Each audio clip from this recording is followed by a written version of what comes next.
विपरीत दिशा से क्रॉस कर रहे थे। गाड़ी को आर पार करने को लेकर के बकझक प्रारंभ हुआ और वह जो बकझक था वो अल्टीमेटली स्टोन पेल्टिंग में परिणत हुआ। कई वाहन क्षतिग्रस्त हुए, कई लोग घायल हुए और बाद में यह पाया गया कि एक व्यक्ति की मृत्यु हो गई, जिनकी पहचान दुलार चंद यादव जी के रूप में की गई। इस संबंध में प्राथमिकी दर्ज की गई दोनों पक्षों के द्वारा। 100 का अंत्य परीक्षण कराने का प्रयास उसी दिन किया गया, लेकिन अंधेरा होने के कारण परिवार की ओर से यह विचार व्यक्त किया गया था कि दिन के उजाले में अंत परीक्षण कराया जाए और उनके अनुसार कराया जाए। हम लोगों ने यह भी सोचा था कि पीएमसीएच में एक बृहत चिकित्सीय बोर्ड के द्वारा कराया जाए अंत परीक्षण, लेकिन परिवार का कहना था कि नहीं, बाढ़ अनुमंडलीय अस्पताल में ही कराया जाए। तो हम लोगों ने नेक्स्ट डे पोस्टमार्टम के लिए 100 को बाढ़ अनुमंडलीय अस्पताल ले जाया गया, जहां चिकित्सकों के बोर्ड के द्वारा पोस्टमार्टम कराया गया। उसकी पूरी वीडियोग्राफी कराई गई। पीड़ित के पक्ष से भी वीडियोग्राफी के दौरान अपनी तरफ से भी उन्होंने वीडियोग्राफी रखा था। उनके द्वारा भी पूरे पोस्टमार्टम की प्रक्रिया का अवलोकन किया गया पीड़ित पक्ष के परिजनों के द्वारा। चिकित्सीय बोर्ड के द्वारा अंत परीक्षण प्रतिवेदन निर्गत किया गया। अंत परीक्षण बहुत ही महत्वपूर्ण इसमें था, क्योंकि ऐसा प्रतीत हो रहा था इंक्वेस्ट के दौरान कि पैर के एकदम निचले हिस्से में एक फायर आर्म का जख्म प्रतीत हो रहा था। अब वो फायर आर्म का जख्म है या नहीं है, ये पोस्टमार्टम से ही संपुष्ट होगा।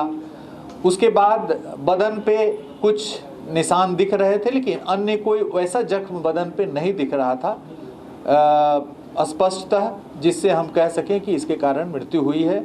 इसलिए पोस्टमार्टम का जो इंतजार था वो था कि पोस्टमार्टम में क्या तथ्य आते हैं, उससे काफ़ी सारी चीज़ें स्पष्ट होंगी।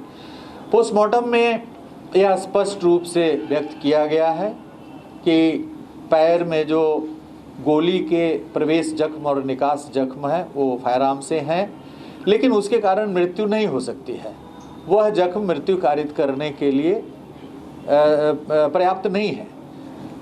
फिर अन्य जख्मों का अवलोकन पोस्टमार्टम के दौरान किया गया, जिसमें शरीर के ऊपरी भाग में यह बताया गया है कि जो लंग्स और हार्ट का जो एरिया है वहाँ पर कंप्रेशन है और कॉज ऑफ डेथ लिखा गया है कि कार्डियो रेस्पिरेटरी फेलियर। इसका मतलब है कि जो लंग्स और हार्ट है वो कंप्रेस हुआ है। और यह भी लिखा गया है कि यह शरीर के ऊपर से कोई hard and blunt heavy substance के गुजरने से हो सकता है। फिर सीआईडी की टीम, जो अभी डीआईजी सीआईडी जयंत जी हमारे सामने बैठे हैं, इनकी अध्यक्षता में सीआईडी की भी एक बड़ी सशक्त टीम, जिसमें ये स्वयं थे, एसपी क्राइम थे, डीवाईएसपी, फॉरेंसिक्स के बहुत सारे एक्सपर्ट्स को तुरंत भेजा गया था उसी दिन। आईजी कमिश्नर की टीम भी गई थी, संयुक्त जांच प्रतिवेदन भी समर्पित की थी, सीनियर एसपी भी गए थे। तो सभी बड़े पदाधिकारी वहाँ पर भ्रमण किए, समीक्षा की, अनुसंधान की, और जो पोस्टमार्टम निर्गत हुआ है उससे यह पता चला कि हार्ड एंड ब्लंट सब्सटेंस कोई हेवी इनके ऊपर से क्रॉस किया। अब वहाँ पर जब परिस्थितियों को आप देखेंगे, आकलन करेंगे, जो वीडियोस उपलब्ध हुए हैं हमें, उससे यह संकेत मिल रहा है कि स्टोन पेल्टिंग हो रही है। आमने सामने बकझक हुआ है गाड़ी को आर पार करने के लिए, उसके बाद बकझक में स्टोन पेल्टिंग हो रहा है।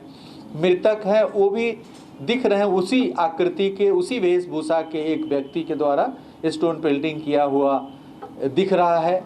और गाड़ियां भाग रही हैं वहाँ से, घटनास्थल से निकलने का प्रयास कर रहे हैं। उस क्रम में शीशे टूटे हैं कई गाड़ियों के, कई व्यक्तियों को भी जख्म हुआ है, 10-12 लोगों को, जिसके इलाज के दौरान जख्म प्रतिवेदन निर्गत किया गया है। तो इन सभी परिस्थितियों को समेकित रूप से देखते हुए, पोस्टमार्टम रिपोर्ट, वीडियो विजुअल्स, ये सब देखते हुए ऐसा प्रतीत हुआ कि प्रथम दृष्टया इस कांड में इनकी हत्या हुई है। अब गोली कौन चलाया, कब चला, जो और वाहन जिस तरह से बड़ी तेज़ी से वहाँ से भागने की कोशिश कर रहे हैं, और पत्थर जो चला रहे हैं वो भी कभी तेज़ी से आगे बढ़ रहे हैं, गिरते पड़ते बढ़ रहे हैं। तो इस स्थिति में यह संभव है कि वाहन के द्वारा इन पर वाहन चढ़ा दिया गया है, वाहन चढ़ा है।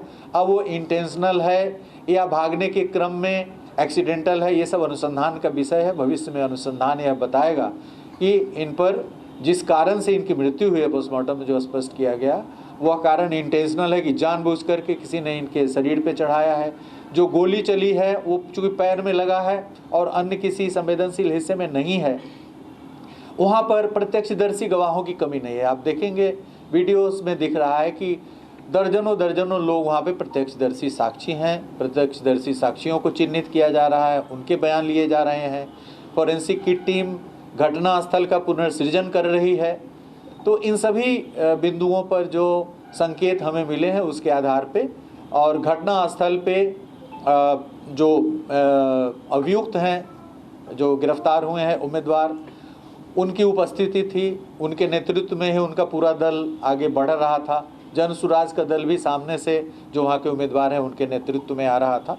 तो दोनों तरफ से केस कांड प्रतिकांड दर्ज किया गया है। दोनों ही कांडों में कार्रवाई होगी, क्योंकि जो दूसरा भी कांड है जिसमें काफ़ी क्षति हुई है, काफ़ी जख्मी हुए हैं और दिख रहा है कि स्टोन पेल्टिंग कर रहे हैं और स्पष्ट दिख रहा है कि वो कौन है, तो उस कांड में भी काफ़ी गंभीरता के साथ गिरफ्तारियां होंगी। अभी तक 80 से अधिक गिरफ्तारियां हुई है और अनुसंधान अभी जारी है। अभी इस चरण में स्पष्ट रूप से नहीं कहा जा सकता है, हर आयाम अभी स्पष्ट नहीं हुआ है। सभी आयामों को उद्घाटित किया जाएगा इस कांड के अनुसंधान के सिलसिले में। जिला पुलिस और सीआईडी संयुक्त रूप से एक सशक्त टीम के तौर पे वहाँ पे कार्य कर रही है। अभी हमारी प्राथमिकता है 6 तारीख को जो चुनाव है उसको संपन्न कराना। उसके बाद इस कांड में और भी जो अनुद्घाटित पहलू है उसको उद्घाटित किया जाएगा, साक्ष्य संकलित किए जाएंगे। हमारा एक और अनुरोध होगा जन सामान्य से कि इस घटना को लेकर के किसी भी प्रकार के जातीय विद्वेष या इस तरह के उन्माद की स्थिति ना क्रिएट करें। किसी भी प्रकार के बयान से बचें, क्योंकि सामाजिक समरसता कायम करना, शांतिपूर्ण माहौल में चुनाव संपन्न कराना प्रजातंत्र की एक बहुत बड़ी एक उपलब्धि होगी।